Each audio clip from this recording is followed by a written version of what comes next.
सबसे कम है, लेकिन खुदावन कम तत्व जो रिजेक्ट हुए हैं, जो रद्द किए, जो आउटकास्ट हैं, खुदावन उनको अपने पास बुलाता है, खुदावन उनको शिफा देता है, खुदावन उनको हील करता है। आमीन, हालेलुया। ना सिर्फ बदनी शिफा देता है बल्कि उनकी रूह को भी सैल्वेशन, निजात देता है, आसमान की बादशाही की तरफ ले जाता है। आमीन, हालेलुया, हालेलुया। और ऐसा हुआ कि यरूशलेम को जाते हुए वो सामरिया और गलील के बीच से होकर जा रहा था और एक गांव में दाखिल होते वक्त 10 घोड़ी उसको मिले। उन्होंने दूर खड़े होकर, मेरे साथ मिलकर कहें, दूर खड़े होकर बुलंद आवाज से कहा, ऐ यीशु, ऐ साहिब, हम पर रहम कर। क्या आप आंखें बंद करके इस बात का इकरार कर सकते हैं, अपने मुंह से कह सकते हैं, ऐ यीशु, ऐ साहिब, हम पर रहम कर। अच्छा, आज मैंने पहली दफा ये नोटिस किया वर्ड ऐ साहिब। हमेशा हम यीशु कहते हैं, हमारा प्यारा कहते हैं, खुदा का बेटा कहते हैं, और साहिब का वर्ड जोर से आज मैंने पहली दफा बोला है और मुझे अच्छा लगा है। फिर से बोले, ऐ यीशु, ऐ साहिब, हम पर रहम कर। उसने उन्हें देखकर कहा, जाओ अपने कई काहिनों को दिखाओ। और ऐसा हुआ कि वो जाते जाते, बोले जाते जाते, बोले जाते जाते, जाते जाते पाक साफ हो गए। फिर उनमें से एक ये देखकर कि मैं शिफा पा गया, बुलंद आवाज से खुदा की तमजीद करता हुआ लौटा और मुंह के बल यीशु के पांव पर गिरकर उसका शुक्र करने लगा, और वो सामरी था। यीशु ने जवाब में कहा, क्या 10 पाक साफ ना हुए? फिर वो 9 कहाँ हैं? क्या इस परदेसी के सिवा और ना निकले जो लौट कर खुदा की तमजीद करते? फिर उससे कहा, उठ कर चला जा, तेरे ईमान ने तुझे अच्छा किया है। खुदा का पाक कलाम का पढ़ा, सुना, समझा और कबूल किया जाना हम सबों के लिए बाइक से बरकत हो। आमीन। इतना जोर लगाया मैंने, अभी भी आमीन भी किसने बोला? आमीन, आमीन, आमीन, हालेलुया। 18वीं आयत में लिखा है, क्या इस परदेसी के सिवा और ना निकले जो लौट कर खुदा की तमजीद करते? आप वो लोग हैं जो लौट कर खुदा की तमजीद करने आए हैं। इसलिए मैंने शुरू में कहा कि आप मुबारक लोग हैं। आमीन। कि आपकी जिंदगी में खुदा ने काम किया और आप लौट कर खुदा की हजूरी में आए हैं कि उसकी तारीफ करें, उसकी सुन नहीं रहे आप लोग, उसकी क्या करें, तमजीद करें। आमीन, हालेलुया। यीशु ने उससे पूछा, और वो क्या था? वो परदेसी उसको कहा, फॉरेनर कहा उसको, क्योंकि वो सामरी था और सामरियों से यहूदी जो है किसी तरह का कोई बर्ताव नहीं करते थे, कोई वास्ता नहीं रखते थे। इसकी भी वजह थी। वजह ये थी कि जब शुमाली सल्तनत, जब बनी इस्राइल कौम पूरी डिवाइड हुई, बादशाह पूरी कबीले डिवाइड हो गए, तो उस वक्त क्या हुआ कि शुमाली सल्तनत के जो यहूदी थे उन्होंने गैर कौमों के साथ शादियाँ करनी शुरू की, गैर कौमों की औरतें अपने साथ ले आए। और इस वजह से यहूदी उस नस्ल को, क्योंकि वो सामरियों में से थी, उस नस्ल को उन्होंने समझा कि ये मिक्स्ड अब जनरेशन है, अब ये लोग मिक्स्ड लोग हैं, अब ये नस्ली नहीं रहे, और वो उनके साथ डिफरेंस उन्होंने मान लिया, उनसे नफरत करने लगे कि अब हम बिल्कुल खुदा के साथ चलने वाले लोग नहीं हैं। क्योंकि यहूदियों का जो चर्च था वो डिफरेंट था, वो हैकल को अपनी इबादत गाह मानते थे, और उनके लिए एक और इबादत गाह थी जिसके लिए खास वर्ड है जो मुझे इस वक्त मेरे पास नहीं है, लेकिन वो एक खास जगह पर इबादत करते थे। इसके अलावा जो सामरी थे वो सिर्फ मूसा की शरीयत पर ईमान रखते थे, जबकि यहूदी जो थे वो सहायत पर भी ईमान रखते थे, और जो उनके पास जो जितनी कह लें कि आइन थे, कवानीन थे, जितनी रिवायतें थी, उन पर भी वो चलते थे और उन पर भी वो अमल दरामद करने की कोशिश करते थे। तो वो अपने आप को यहूदी हमेशा सामरियों से क्या समझते थे? छोटा। सुना है किसी ने? यहूदी सामरियों से अपने आप को क्या समझते थे, बड़ा या छोटा? बड़ा समझते थे। इसीलिए सामरी लिखा है परदेसी, परदेसी वापस आया और बाकी वो 9, हमें नहीं पता कि वो सारे यहूदी थे या नहीं थे, लेकिन एक को खुदाम ने यहाँ कोट करके बताया कि एक वापस आया और वो सामरी था। अब बाकी टोटल पूरे 9 जो बाकी थे वो यहूदी थे या नहीं थे, पर उनमें से यहूदी ही होंगे, क्योंकि वो कौन सी जगह पर थे? यरूशलेम को जाते हुए सामरिया और फिलिप के बीच से होकर जा रहे थे, और ये गांव का एंट्रेंस था।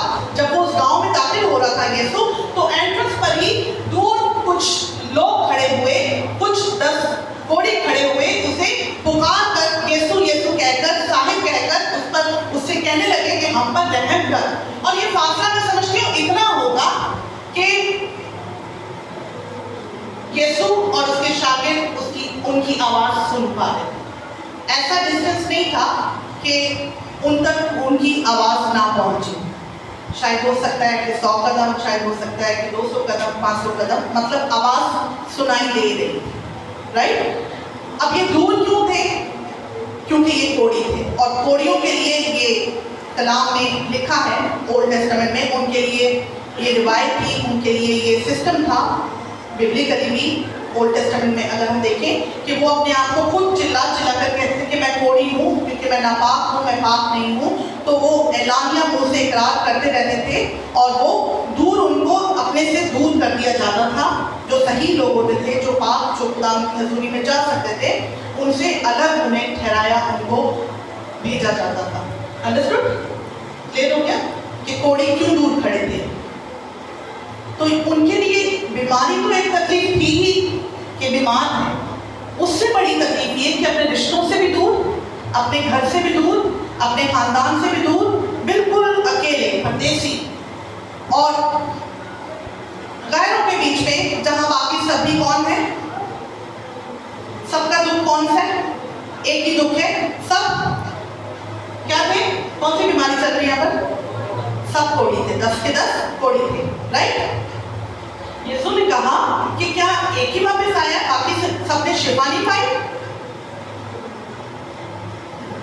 हालेलुया। यहाँ पर जो वापस आया था, उसने सिर्फ जिस्मानी शिफा को रिसीव नहीं किया, बल्कि उसने कंप्लीट सैल्वेशन को, स्पिरिचुअल सैल्वेशन, निजात को, जब यीशु ने उसे कहा कि उठकर चला जा, तेरे ईमान ने तुझे अच्छा किया। यहाँ पर सामरी जिसे कमतर माना जाता था, उसे फिजिकल ही नहीं बल्कि स्पिरिचुअल निजात भी मिली। आमीन। खुदा आप सबको सिर्फ जिस्मानी तौर पर ही आपकी जिंदगी में मौत करना चाहता, वो चाहता है कि आपकी रूह उस मौत से को रिसीव करे, आपकी रूह खुदा के साथ कनेक्ट हो। आप सिर्फ बदन में मौत से को लेकर ना चले जाएं, बल्कि आपकी रूह, आपकी जान, आपकी जिस्म उसकी तमजीद करें। और सामने जो कि परदेसी था, जो कि कमतर माना जाता था, जिसे यहूदी फकीर फरीसी, यहूदी लोग, ये कौम अपने से इनसे नफरत करते थे और कमतर समझते थे, इसने खुदावंद को पहचान लिया कि ये खुदावंद है और मुझे लौट कर इसके पास वापस आना है। लेकिन आज ही और उस वक्त भी ईमानदार रास्तबाज लोग जो अपने आप को कहते हैं, वो वापस जब उनकी ज़िंदगी में टेस्टिमनी हो जाती है, जब उनकी ज़िंदगी में मौजज़ा होता है, तो फिर वो गवाही देने, खुदा की तमजीद करने वापस लौट कर नहीं आते। आज आपसे सवाल है कि क्या कोई आपने गवाही रोक कर रखी है? अगर खुदा ने आपकी ज़िंदगी में काम किया है, तो क्या कोई ऐसा काम है जिसको आपने डिक्लेयर नहीं किया और खुदा के हजूर आपने शुक्रगुजारी नहीं की? सोचिए, खुदा आपकी और मेरी ज़िंदगी में बथेरे काम करता है और करता आया है। अगर किसी को कुछ शक है तो कहे, खुदा ने क्या आपकी ज़िंदगी में काम किए? कह सकते? करता है और कर रहे, करेगा। हालेलुया, वो करता जाएगा। आमीन। यहाँ पर हमें एक बहुत ही ज़बरदस्त एक्शन मिलता है जो डिस्क्लोज होता है, रिवील होता है कि जिस्मानी शिफा में और रूहानी शिफा में, दोनों में कंट्रास्ट है। लोग अमूमन जिस्मानी शिफा लेकर समझते हैं कि अब मैं हील हो गया हूँ, लेकिन खुदा आप सबको और हम सबको रूहानी तौर पर भी रिकवर करना चाहता है। वो चाहता है कि हमारी रूह, जान और जिस्म उसकी तमजीद करें। ना सिर्फ हम बदन से, मुंह से इकरार करें कि खुदावंद है, खुदावंद भला है और खुदावंद ने मेरे लिए ये काम किए, बल्कि हमारी रूह उसकी तमजीद करे। और हमारी रूह किस वक्त तमजीद करती है? जब हम मौत के बाद यीशु मसीह की मानते हैं। आमीन। जब हम उसके हुक्म को मानते और उसके हुक्म पर चलते। ईमान लाकर ये लोग चले, मगर वापस लौटकर सिर्फ एक आया। जब हम ईमान लाने के बाद यीशु मसीह ने जो कहा है उसको मानते, उसके हुक्मों पर चलते, उसका लाइफस्टाइल अपनी जिंदगी में अपनाते, तो खुदावंद ना सिर्फ हमें बदनी तौर पर हील करता है, बल्कि हमारी रूह भी उसके साथ कनेक्ट हो जाती है। आमीन, हालेलुया। यीशु मसीह यहाँ पर एक और बहुत अच्छा हमें काम सिखाते। आप मेरे साथ मिलकर निकालिए मत्ती की इंजील 25 बाब और उसकी 40वीं आयत। मत्ती की इंजील 25 बाब और उसकी 40वीं आयत। यहाँ पर यीशु मसीह अपने जलाल में आने के वक्त की बात कर रहे हैं। और 31वीं आयत से अगर हम पढ़े तो वहाँ लिखे कि जब इब्ने आदम अपने जलाल में आएगा और सब फरिश्ते उसके साथ आएंगे, तब वो अपने जलाल के तख्त पर बैठेगा और सब कौमें उसके सामने जमा की जाएंगी और वो एक को दूसरे से जुदा करेगा, जैसे चरवाहा भेड़ों को बकरियों से जुदा करता है।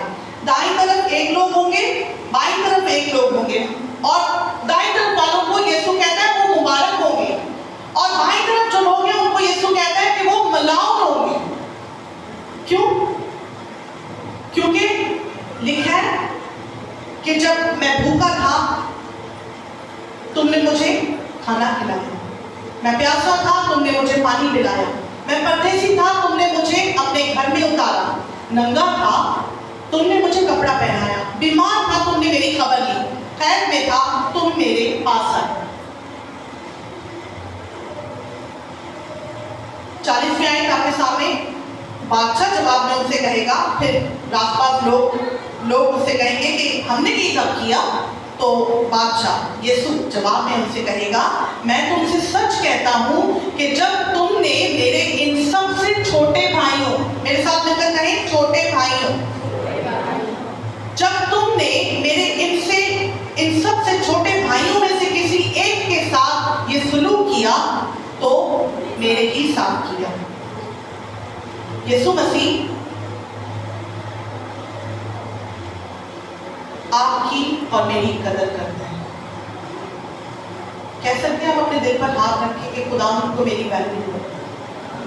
कई दफा हम गुस्से में, जाने अनजाने में या जानबूझकर अपने आप को बलाएं देते हैं कि हम अपनी मुश्किलों से इतने तंग आ जाते हैं और हम कहते हैं इससे तो बेहतर था कि मैं मर ही जाऊं। लेकिन खुदावंद ने आपके लिए जान दी है, आपकी दिया। खुदावंद आपकी वैल्यू करता है। और खुदावंद ने इन कोड़ियों की भी, जो कि आउटकास्ट थे, जो रद्द किए हुए थे, जो निकाले हुए थे, जो रिजेक्टेड थे, खुदावंद ने उनके ऊपर अपनी नजर की, अपनी तवज्जो की। खुदावंद आप पर भी अपनी तवज्जो रखता है। ऐसा नहीं है कि वो भूल गए। खुदावंद चाहता है कि जिस तरह वो आप पर तवज्जो रखता है, आप भी एक दूसरे पर तवज्जो करेंगे। क्योंकि लिखा है, क्या पढ़ा हमने, कि वो लोग मुबारक हैं, वो लोग यीशु की राइट साइड पर होंगे जब वो अपने जलाल में आएगा, जो रद्द किए मुंह को, छोटे भाइयों को, यानी उनको जो सताए हुए हैं, जो गरीब हैं, जिनकी लाइफ डिस्टर्ब है, जिनको कोई कुछ नहीं समझता, जो नंगे हैं, जो परदेसी हैं, जो भूखे हैं, जो प्यासे हैं, जब वो उनको कुछ समझेंगे, जब वो उनको देखेंगे, उनको पहचानेंगे, तो यीशु कहता है कि मैं भी फिर उनको अपनी दाईं तरफ रखूंगा। आप कौन सी साइड पर जाना चाहते हैं? कितना हार्ड वर्ड यूज किया गया मलाउन।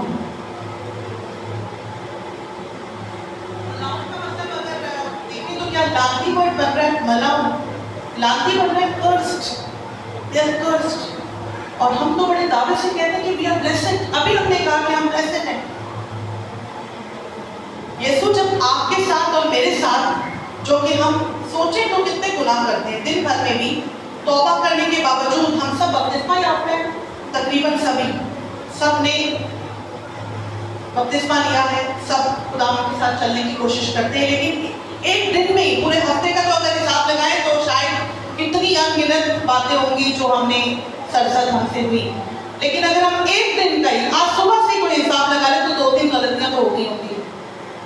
तो यहाँ पर बिल्कुल कामिल आया, किसी ना किसी को तो टेंशन दे के आए होंगे, थोड़ा सा गंद करके आ गए अपने घर पे, थोड़ी सी बेचैनी क्रिएट कर दी, इसकी वजह से मैं लेट हो गया हूँ, इसकी वजह से मैं टाइम पर नहीं पहुंच पाता, थोड़ी सी कुड़न की होगी। हाँ, आज तो कई अगर आप कैलकुलेट करना शुरू कर दें तो हमारी गलतियां तो बेहिसाब है, पर खुदा का ये वादा है कि वो हमारी गलतियों को कैलकुलेट करता है। सुबह ए कितना सी तूने, ओ कितना सी तू, ऐज भी करता है, ओ भी करता है, ए भी करता है। हम ऐसे दूसरों के पॉइंट्स गिनते हैं ना, क्या यीशु भी ऐसे गिन रहा है?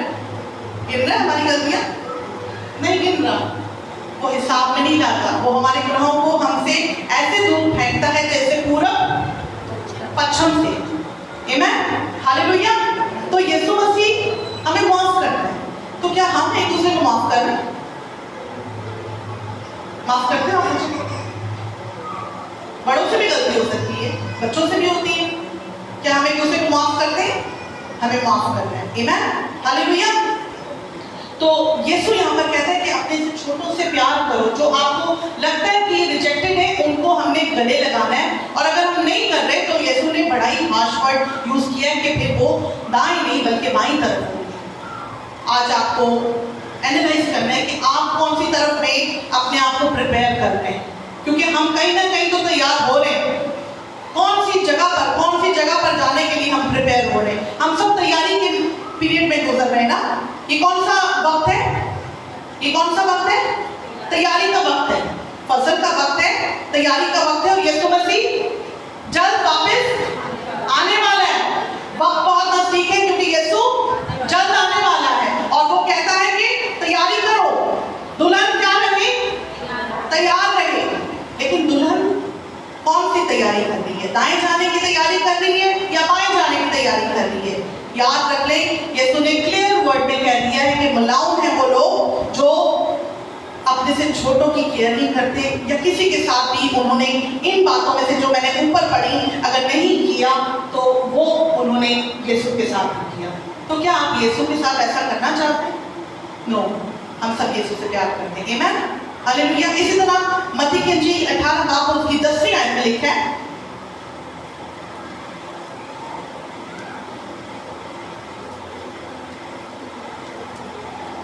18 बाब और उसकी 10वीं आयत में लिखा है, खबरदार इन छोटों में से किसी को नाचीज ना जानना। खबरदार, ये खबरदार का वर्ड जो है ये अलर्ट है, एक तरह से वार्निंग है।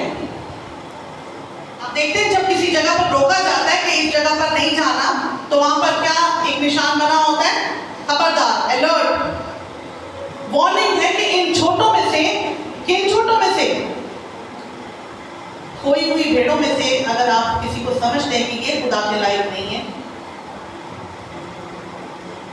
ये खुदा में चलता नहीं है,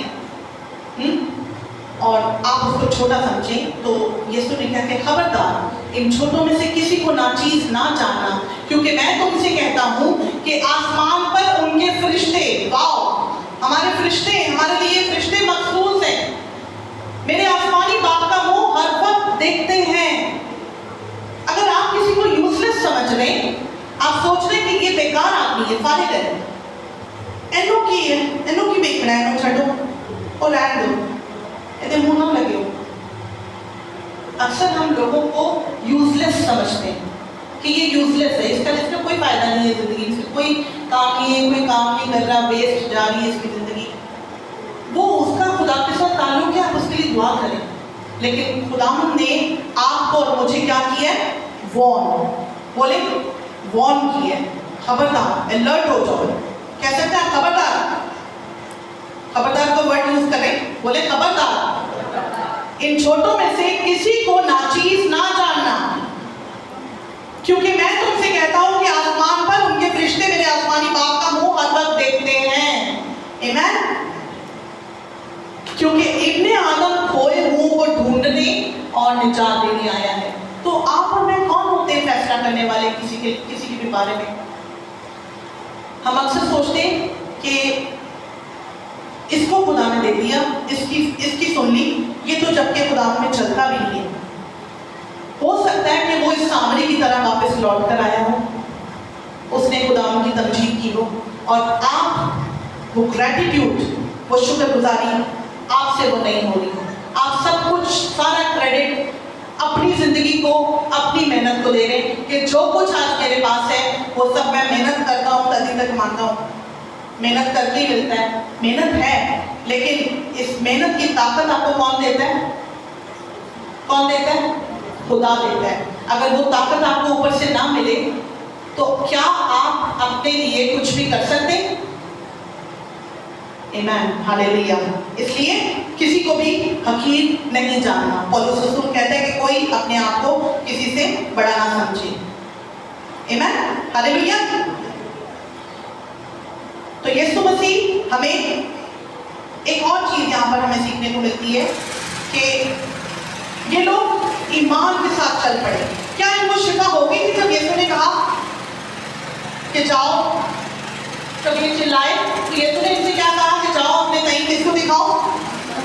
रूल ये था, असूल ये था कलाम के मुताबिक कि जब कोई कोड़ी शिफा पाता था तो वो काहिन के पास दिखाया जाता था, ले जाया जाता था, और काहिन जब उसे कंफर्म करता था कि ये अप्रूव कर लेता था कि हाँ ये ठीक हो गया, तो वो डिक्लेयर किया जाता था कि ये अब पाक है। तो यीशु ने उनसे कहा कि जाओ अपने तई किसको दिखाओ? काहिनों को दिखाओ।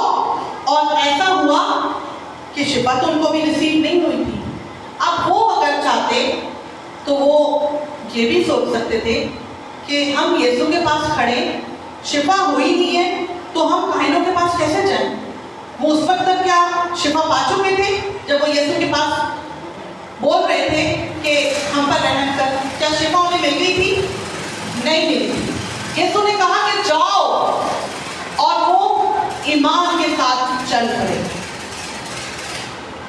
यीशु आज हमें भी सिखाता है कि अपनी जिंदगी की, अपनी इस जर्नी में, अपनी लाइफ में हम बहुत सारी चीज़ों को हासिल करना चाहते हैं।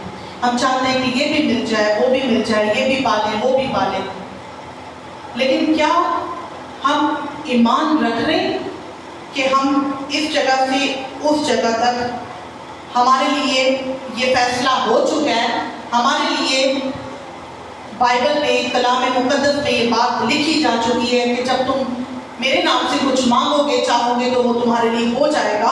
क्या हम ईमान रखकर उस वर्ड पर, उस कलाम पर, उस खादिम पर, कि इस खादिम ने मुझे बताया था, नबूवत की थी कि आपके लिए ऐसा हो जाएगा, क्या हम ईमान रखकर अपनी इस जर्नी में आगे बढ़ते? अगर नहीं बढ़ रहे तो आज कलाम एक बार फिर आपको इंकरेज करता है। आज का ये कलाम आज एक बार फिर आपको ताज़ा करता है कि आपके पास ये कलाम है। आप अपना कलाम हवा में लहरा सकते हैं। आपके पास ये जिंदगी बख्श कलाम है। इसके ऊपर या इसके नीचे कोई बात जो भी है वो नहीं है, ये अटल है। और इसमें आपके लिए और मेरे लिए क्या है? वादे, बरकतें। जब खुदा ने आपके लिए, आपको तरतीब देकर, आपको जब आप बने नहीं थे, आपके लिए एक प्लान बनाकर, आपको डिजाइन करके, आपको खूबसूरत अपनी छवि पर बनाकर, आपके लिए यीशु को कुर्बान करके, आपको एक अच्छी जिंदगी देकर, मसीह घराने में पैदा करके आपको आज खुदा के घर में बिठाया है, तो क्या आप फर्मा बरदारी से उसके कलाम पर संजीदगी के साथ ईमान नहीं रख सकते कि वो भी करेगा जो मैं देखता हूँ कि मेरे लिए हो? इस सामरी में, बल्कि इन दस्तों के दस्तों ने ईमान रखा। अब वो थोड़ा था या ज़्यादा हमें नहीं पता, यानी लिखा कि उनका, क्योंकि एक जगह ये भी मौका था कि एक बाप कहता है कि मेरे ईमान का इलाज कर, मेरी ये सरकारी का इलाज कर, तो ईमान बड़ा भी हो सकता है, छोटा भी हो सकता है, राइट।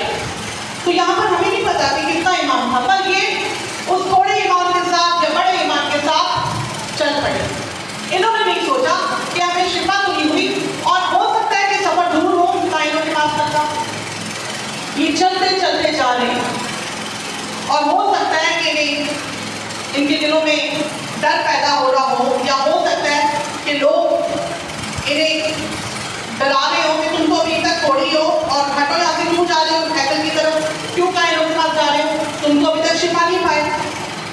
लेकिन वो ईमान के साथ क्या करते गए, चलते गए। आज आपको और मुझे भी ईमान के साथ चलने की जरूरत है। याकूब 2 बात उसकी 17वीं आयत में क्या लिखा है, खोलेंगे मेरे साथ याकूब का खत। अगर किसी ने निकाल लिया तो जरूर तलावत करें।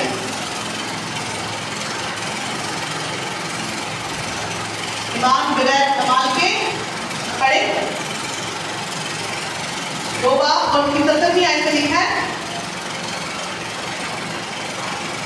इसी तरह ईमान भी अगर उसके साथ कमाल ना हो तो अपनी जात से मुर्दा है। अगर ईमान में एक्शन नहीं है, अगर ये लोग एक्शन नहीं करते, अगर ये लोग चलते नहीं, तो क्या इनको शिफा मिलनी थी? वहीं खड़े रहते भिंडों की तरह, बस एथी मिलेगी तो सही है, नहीं तो मैं नहीं जाना, एथी मैंने शिफा दे। ये प्रोसेस था कि वो चल के जाते और वो शिफा पाते। अक्सर हम ऐसी शिफा चाहते हैं जिसमें हम इंस्टेंट कहते हैं कि हम अभी अभी हो, अभी अभी मिले। लेकिन जो आपको करना है, जो मुझे करना है, बाकी के साथ वाली बहन को मिलाइएगा जरा।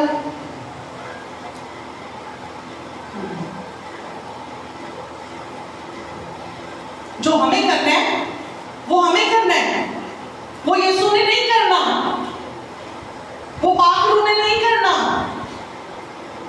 चलकर उन घोड़ियों को खुद जाना था, बाहर वालों को फेस उन्होंने खुद करना था, चैलेंजेस को फेस वो ऑलरेडी कर रहे थे, बीमारी को वो फेस कर रहे थे, लड़ रहे थे। लेकिन बीमारी के साथ साथ उनको अब ये सफर तय करना था जो कि ईमान में होते हुए करना था। इसलिए कई दफा हम कहते हैं तो ईमान तो है, कई दफा हम सोचते हैं कि ना ईमान ही नहीं, ऐसे नहीं चंगी हो रही, ऐसे ना बोला करें। आप नहीं जानते कि किसका खुदा के साथ क्या कनेक्शन है, कितना ईमान है। खुदा ईमान को बढ़ाता है, खुदा तकबीर देता है। आमीन, हालेलुया। फिर 26वीं आयत में लिखा है, याकूब का खत 2 बाब और उसकी 26वीं आयत में, गर्ज जैसे बदन बगैर रूह के मुर्दा है, वैसे ही ईमान भी बगैर अमाल के मुर्दा है। जैसे हमारी बॉडी में अगर इस जिस्म में अगर रूह ना हो तो क्या आपको कोई कह सकता है कि ये जिंदा है? बेजान ही होंगे फिर, राइट। बदन बगैर रूह के जैसे मुर्दा है, वैसे ही ईमान अगर आप कह रहे हैं और अगर अमल नहीं कर रहे, अगर एक्शन नहीं कर रहे, तो वो ईमान मुर्दा है, वो डेड है। और इन्होंने उस कलाम की फरमाबरदारी करके अपने कदम काहिनों की तरफ बढ़ाए और वो चलते चलते शिफा पाते गए। आमीन, हालेलुया। खुदा शुक्रगुजारी से खुश होता है। पहला तसल्लीकियों 5 बाब उसके 18वें आयत हम बोलेंगे।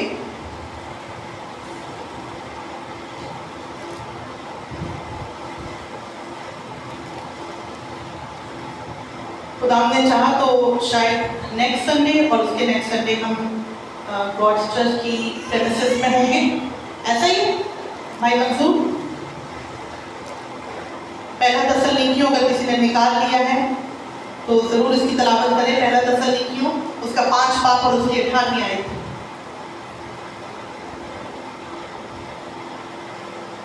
यहाँ हवा बहुत चलती है, मैं बाइबल को संभालूं, दुपट्टे को संभालूं।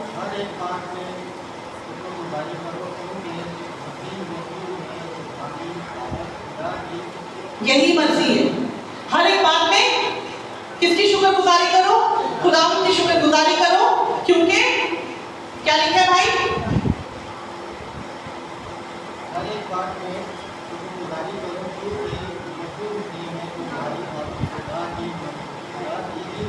क्योंकि यीशु मसीह में किसमें? किसकी बाबत? तुम्हारी बाबत। खुदावंद की क्या मर्जी है? क्या मर्जी है? यही मर्जी कि क्या करो? शुक्रगुजारी करते रहो, शुक्रगुजारी करते जाओ, बुड़बुड़ाते ना जाओ कि एक चीज मिल गई तो शुक्रगुजारी की, दूसरी नहीं मिली तो बुड़बुड़ाना शुरू कर दिया, चर्चे शुरू कर दिए कि ये नहीं मिला, ये कैसे होगा, ये कब होगा। जब तक आप और मैं इस नाशुक्रपन को अपने मुंह से बोलना बंद नहीं करेंगे, बुड़बुड़ाना बंद नहीं करेंगे, चीजें नहीं होंगी। अपने मुंह से शुक्रगुजारी करना शुरू करते हैं, बिल्कुल वैसे ही जैसे यीशु मसीह ने, जबकि अभी लाजर कब्र से बाहर आया भी नहीं था, तो यीशु ने कहा कि मैं तेरा शुक्र करता हूं कि तूने मेरी सुन ली। 4 दिन का मुर्दा लाजर, यीशु ने पहले शुक्र किया। इसी तरह रोटी तोड़ने से पहले उसने आसमान की तरफ अपने हाथों को बढ़ाया और उसे बरकत दी और खुदा उनका शुक्र किया जब वो 5 रोटियां और 2 मछलियां थी। आमीन। जो उसको मिला, जो उसको दिया गया कि ये 2 रोटी है और ये 2 मछली है और 5 रोटी है, वो लेकर यीशु ने शुक्र किया। तो इट मीन्स कि हमें शुक्रगुजारी जो है वो पहले करनी है। अभी आप तक चीज पहुंची नहीं है, लेकिन आप मुंह से डिक्लेयर करना शुरू करते हैं कि थैंक यू जीसस, तूने मुझे दे दिया, खुदा तेरा शुक्र हो। इसीलिए पौलुस रसूल थिस्सलुनीकियों की चर्च से, कलीसिया से ये कह रहा है कि हर एक बात में शुक्रगुजारी करो, क्योंकि यीशु मसीह में तुम्हारी बाबत खुदा की यही मर्जी है और कोई मर्जी नहीं है। खुदा की मर्जी आपकी जरूरत पूरी करने में है, खुदा की मर्जी आपको अच्छा देखने में है, लेकिन वो ये चाहता है कि आप और मैं अपने होठों से इकरार करें, अपने दिल से शुक्रगुजार रहें। आमीन, हालेलुया। और खुदा यीशु मसीह हमें ये सिखाता है। क्या आप सीखने के लिए तैयार हैं? अभी हमने ज़बूर गाया था, सिखावांगा तेनू बखावांगा। तो क्या आप और मैं सीखने के लिए तैयार हैं? यीशु हमें सिखाता है। यीशु ने इनको भी सिखाया कि जाओ, ईमान के साथ जाओ, चलकर जाओ। यीशु आपको ईमान में बढ़ाना चाहता है, इसलिए अगर कोई चीज़ डिले हो जाती है, कोई चीज़ अगर टाइम पर नहीं मिल रही है, तो बेदिल ना हो, ईमान में चलते जाएं, उम्मीद में बढ़ते रहें और दुआ करते रहें, क्योंकि खुदावंद जवाब देता है। आमीन, हालेलुया। शुक्रगुजारी जो है आपके मेडिकल को, आपके मौजे को कंप्लीट करती है। अब मौजा तो, बदनी मौजा तो इन 10 को हुआ था, सबने कोड़ से शिफा पाई थी, लेकिन यीशु ने सिर्फ एक को कहा कि जा, चला जा। आगे क्या लिखा है? तेरे ईमान ने तुझे अच्छा किया। ऐसा ही मुकम्मल सैल्वेशन, कंप्लीट मिरेकल किसकी जिंदगी में हुआ? उन 10 की। स्पिरिचुअल एंड फिजिकल हीलिंग किसको मिली? रूहानी शिफा और जिस्मानी शिफा, मुकम्मल शिफा किसको हासिल हुई? सामरी को हासिल हुई। और बाकी 9 सिर्फ बदन की शिफा लेकर अपनी ब्लेसिंग को लेकर चले गए। बहुत दफा ऐसा होता है कि हम अपनी ब्लेसिंग को, जैसे ही चर्च आना शुरू हुए, आते रहे, जब ब्लेसिंग मिल गई उसके बाद उस संडे वो मुंडा दिखेगा तो कुड़ी आएगी, उससे पहले वो आते रहेंगे। जब तक मेरी झोली पाक नहीं जाती उदों तक मैं खुदा दा वेड़ा नहीं छड़ना। जदों होया, जब पूरा हुआ, ब्लेसिंग मिल गई, लेफ्ट छोड़ दिया।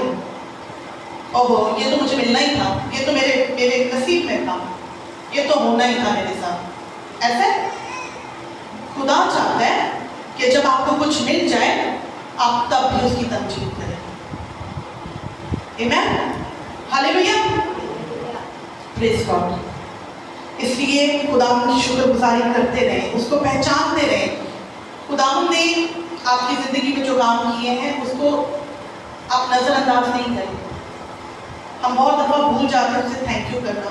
ये छोटा सा वर्ड है थैंक यू, हम अक्सर गाते भी thank you Jesus, thank you Jesus, तेरा शुक्र हो प्यारे यीशु।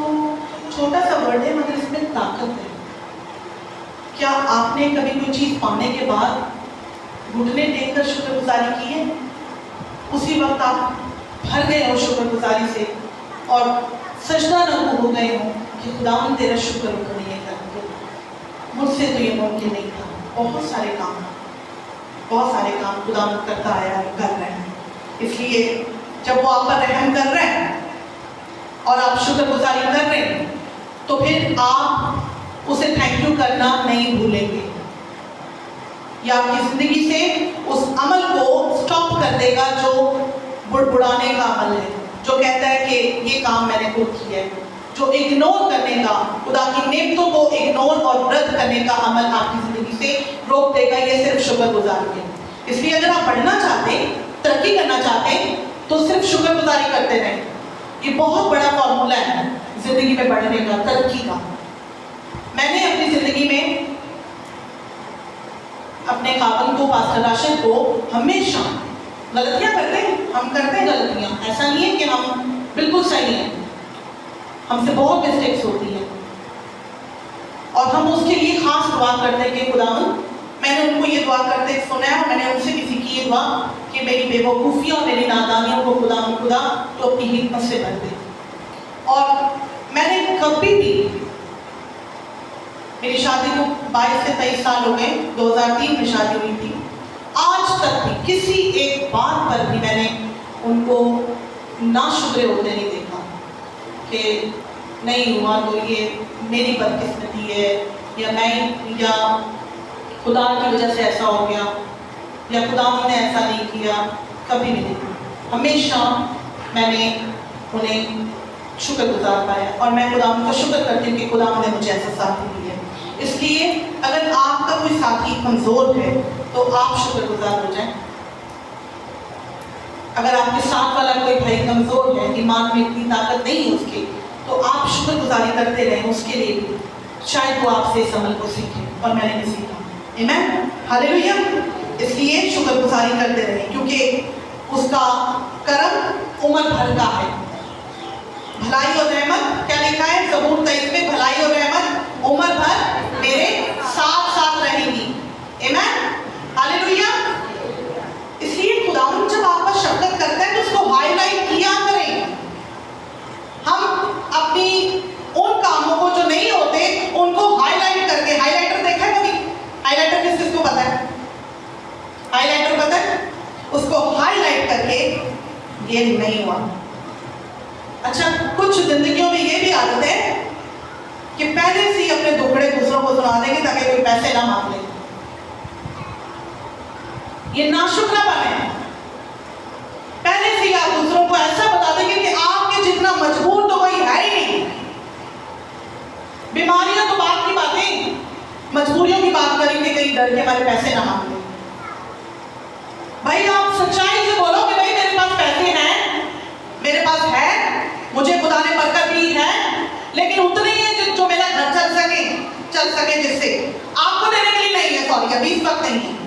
सच बोल दो, खुदा के सामने क्यों झूठे हो रहे हो? कोशिश करो मदद करने की, लेकिन अगर नहीं मदद कर पा रहे तो आप खुदा के सामने क्यों झूठे हो रहे हो? आप मेरे पॉइंट को समझ रहे हैं?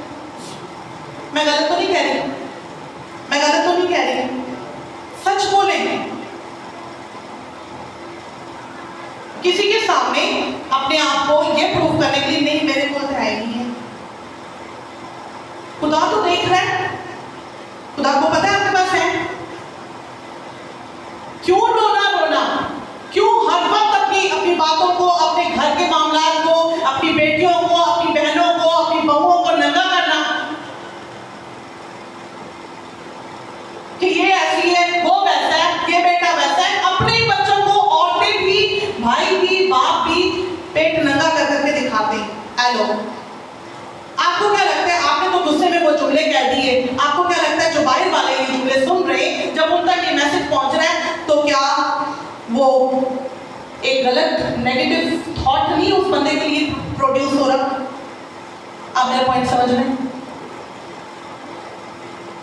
आमेन, हालेलुया, थैंक यू जीसस। इसलिए जो आपके पास है उसकी शुक्रगुजारी करें, जो नहीं है उसके लिए भी शुक्रगुजारी करेंगे। खुदावंद एक अमाउंट है मेरे पास, मुझे ना वो बार एक अमाउंट है वो आती है 580,000, पता नहीं क्या वो अमाउंट है और मुझे नहीं पता कि वो क्या होने वाला है, लेकिन आज से तकरीबन 5-6 सालों से यही एक अमाउंट है जो मेरी सोचों में आती रहती है और मुझे नहीं पता, लेकिन मैं उसको रिसीव करती हूँ। मैं कहती हूँ खुदावंद 580,000 है, डॉलर्स में, दिरहम्स में, रुपीस में, I receive it. God can do it. हो सकता है कि मैं सोच रही हूँ डॉलर तो मैंने देखा भी नहीं है, दिरहम देखे, रियाल देखा है, पाकिस्तानी रुपी देखा है, डॉलर मैंने नहीं देखा, लेकिन क्या हम ईमान से रिसीव नहीं कर सकते? क्या वो बादशाहों का बादशाह आपके और मेरे लिए बड़े बड़े काम नहीं कर सकता? बड़े बड़े काम होंदे ने, क्या क्या वो गीत है, बड़े बड़े काम करता है। तो सिर्फ पैसा ही बड़े बड़े काम नहीं, ये जस्ट मैंने आपको एक एग्जांपल दी है। वो आपकी जिंदगी में अगर आपके गुर्दे फेल हो चुके हैं तो वो वापस नए गुर्दे प्रोड्यूस कर सकता है। उसी ने तो आपके बदन को बनाया और तकलीफ किया है। क्या वो आपकी बॉडी को दोबारा से रिप्रोड्यूस नहीं कर सकता? क्या वो आपके बॉडी के उस फंक्शन को जो बिल्कुल फेल हो चुका है, आपके हार्ट की वॉल्स बंद हो चुकी है, क्या वो वापस उसको फराहम नहीं कर सकता? क्या वो आपके घर में जो पहले बरकत थी उससे डबल मल्टीप्लाई बरकत नहीं दे सकता, वापस आपको नहीं लौटा सकता? वो कर सकता है? क्या वो कर सकता है? बोले खुदा मेरे लिए कर सकता है। अपने साथ वाले भाई को कहें खुदा आपके लिए भी कर सकता है। आमेन, हालेलुया, थैंक यू जीसस। वो शिफा को लेने के लिए चलते गए, उनको अभी तक फिजिकल प्रूफ नहीं मिला था, लेकिन वो जब ईमान के साथ चलते गए, ओबीडियंस में चलते गए, तो उन्होंने मिरेकल को ट्रिगर किया और मौजज़ा उनकी जिंदगी में रिसीव हुआ। आमेन, हालेलुया। अब यहाँ पर एक पॉइंट बड़ा प्यारा मिलता है कि उनमें से यहूदी भी थे और सामरी भी थे, लेकिन सब लोग एक ही चीज को सफर कर रहे थे और वो पेन क्या थी? उनका कोढ़। तो इस बीमारी में भी यूनिटी नजर आती है कि उन सबको जब दुश्मन के साथ जुड़ के इकट्ठा हो गया। आप देख रहे हैं कि सामरी के साथ वो लोग एक ही जगह पर इकट्ठे हैं और उन सब की पेन एक ही है, उन सब का एक ही दुख है, और वो उस दुख में चिल्लाकर पुकार कर क्या कर रहे हैं? ऐ साहिब, ऐ उस्ताद, ऐ यीशु, हम पर रहम कर। ये क्या है? अगर आज आपने ये किया, ये अमल यहाँ पर बैठ कर किया, तो ये क्या था? कोई कह सकता है ये क्या है? दुआ। ये आज आपके लिए क्या है कि हम पर रहम कर? ये आपके और मेरे लिए क्या है? तो दुआ में यूनिटी, जब दो लोग मुत्तफिक होकर जमीन पर कुछ बांधते हैं किसी एक पेन के लिए, किसी एक दर्द के लिए, तो वो आसमान पर बनता है। जब दो लोग मुत्तफिक होकर किसी एक पेन के लिए जमीन पर खोलते हैं तो वो कहाँ खुलता है? आसमान पर खुलता है। तो जब आप और आपका भाई या आपकी बहन या आपके साथी या आपके साथ जुड़े हुए लोग मिलकर मुत्तफिक होकर, जैसे ये कोड़ी मुत्तफिक होकर चिल्लाने लगे कि ऐ यीशु, हम पर रहम कर, हम पर रहम कर, हम तेरी मदद चाहते हैं, तो क्या यीशु ने उनकी नहीं सुनी?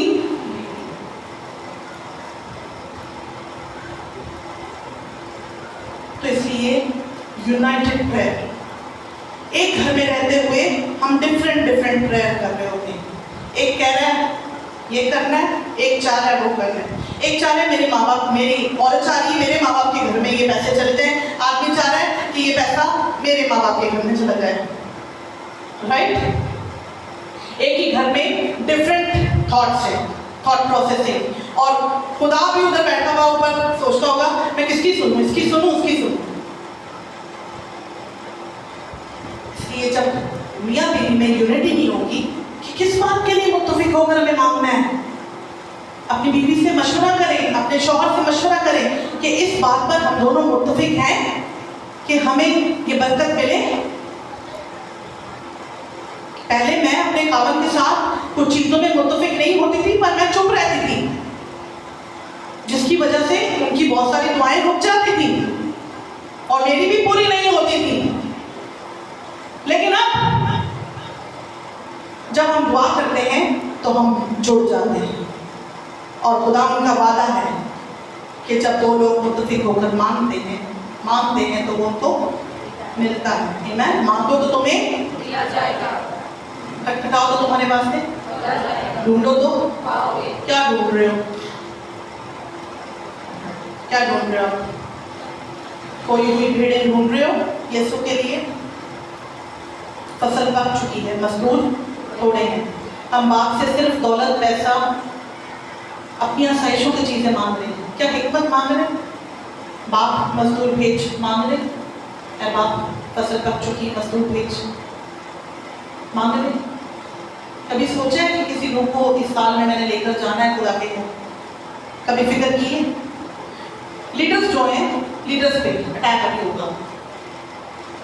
लीडर्स खुद ही डर मंगाते हैं, एंज जाते हैं, एंज कभी अथे, कभी अथे, कभी अथे, कभी अथे, और डाउट में कि हाँ मेरी कॉलिंग है, नहीं है, अच्छा वाई डाउटफुल नहीं रहना। आपको अगर मसा कर दिया गया है बेटा, आपको अगर इवेंजलिस्ट मसा किया गया है तो आपको ये एक्सेप्ट करना है, यस आई एम अनॉइंटेड, खुदावंद ने मुझे चुना है। फिर आप ये ना सोचें कि मेरे मुंह में तो कलाम ही नहीं है, मेरे पास तो है ही नहीं, मैं क्या जाके बोलूंगा, कौन मेरी सुनेगा? खुदावंद का वादा है, वो आपको देगा और वो आपकी सुनेंगे। आपको पता है लोगों के कान तरस रहे हैं खुशखबरी सुनने के लिए। दुनिया के पास डर है, खौफ है, दहशत में कि कल क्या होगा, अब क्या होगा। लेकिन आप और मैं वो मुबारक लोग हैं जिनके पास यीशु मसीह निजात दहिंदा है और हमारे पास खुशखबरी है। हम इन बुरे हालातों में भी कहते हैं शुक्र है खुदावंद। लेकिन क्या ये सिर्फ मुंह से होना चाहिए? ये सामने की तरफ होना चाहिए जो तमजीद करे। इसलिए जब भी कभी दुआ के लिए आपको कहा जाए, दुआ आप कर रहे हो, तो सबसे पहले अपनी लिस्ट, वो जो बेटे ने बहुत प्यारा मैसेज दिया था कि हम हमारे बापी उल्टी तरतीब में चल रहे हैं। पहले हम रोज की रोटी मांगना शुरू करते हैं और उसके बाद तमजीद पे आते हैं। हमें पहले उसकी तमजीद करनी है। जैसे तेरा नाम पाक माना जाता है आसमान पर, वैसे जमीन पर भी तेरा नाम पाक माना जाए। तेरी मर्जी जैसे आसमान पर पूरी होती है, जमीन पर भी। जमीन पर कौन पूरी करेगा? कौन पूरी करेगा जमीन पर उसकी मर्जी? पास्टर्स करेंगे, डिकन्स करेंगे, एल्डर्स करेंगे, ये करेंगे, ये दुआएं करेंगे और हम शिफा पाएंगे। वेरी गुड, ऐसा ही है, ऐसा है भी। यस, पास्टर्स की ड्यूटी है, वो घुटने टेके, वो दुआएं करें। लेकिन आप और मैं क्या करेंगे? फिर हम लोग क्या करेंगे? असली ब्लेसिंग लगाएंगे, हम उन 9 की तरह ब्लेसिंग लेंगे और फिर चले जाएंगे। चलो जी, टाटा बाय बाय। यीशु ने कहा था कायनों को दिखाओ, हमें मिरेकल मिला, कायनों को दिखाया, अपने अपने करें। ऐसे no, we will take the blessing and we will come back to church. हम दोबारा चर्च आएंगे और गवाही देंगे। Amen, hallelujah, praise God. आइए अपने कदमों पर खड़े हो जाएं और दुआ करेंगे मेरे साथ मिलकर। वो आपको मुकम्मल शिफा देना चाहता है।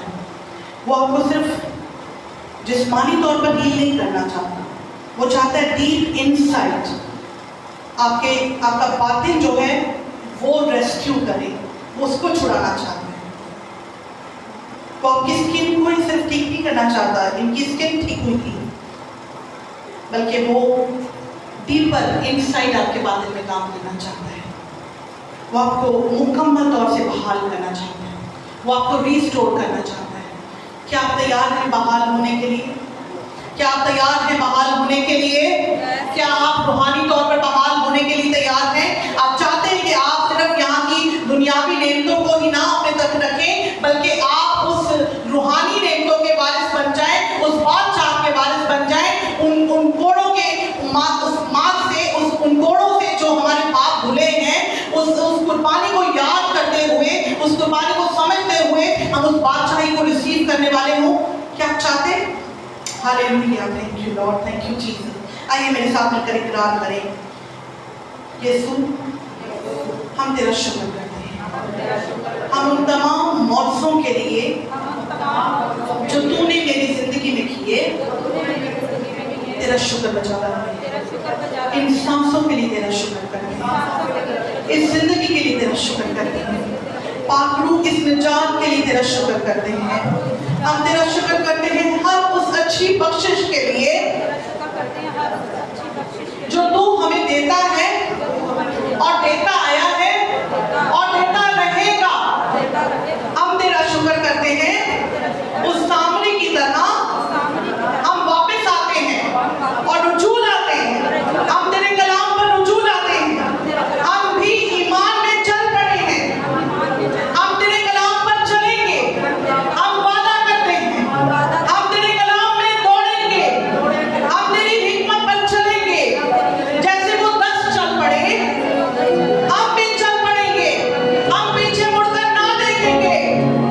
हम तेरा शुक्र करते हैं कि तू भला है और तू भलाई करता है। जैसे उस सामरी ने तुझे पहचान लिया और वापस लौट कर आया, हम भी तुझे पहचानेंगे और ये पहचान हम दूसरों तक भी लेकर जाएंगे।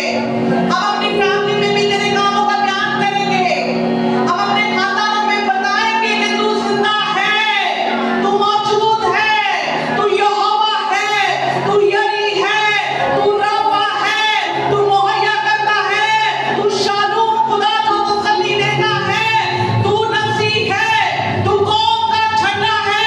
हम तेरे नाम को बुलंद करेंगे और जब हम ये करेंगे तो खुदावन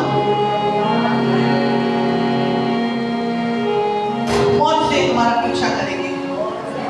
हर एक बख्शिश हमारी है, हर एक अच्छी नेमत हमारी है। तेरा शुक्र करते हैं यीशु मसीह नासरी के नाम में, आमीन। खुदा आप सबको इस कलाम के वसीला से बरकत दे।